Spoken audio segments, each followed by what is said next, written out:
Maya Estianty mendadak bikin warganet kaget dengan penampilan botak. Hal tersebut diketahui dari postingan di akun Instagramnya hingga memicu reaksi warganet pada Minggu 9 Januari 2022.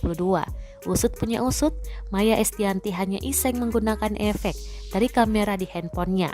Terlihat juga di video tersebut, Maya Estianty terus tertawa melihat penampilannya.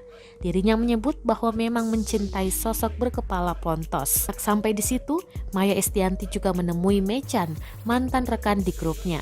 Terlihat Mechan yang malu dengan tingkah Maya Estianty. Sontak postingan Maya Estianty banjir dengan komentar dari kalangan artis.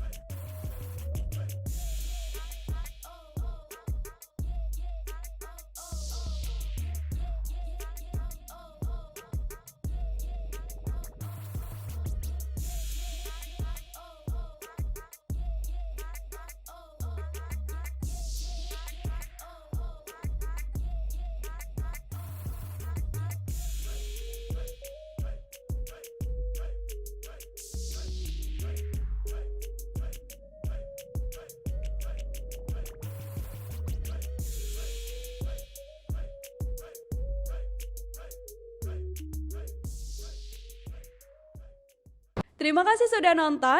Jangan lupa like, subscribe, dan share ya.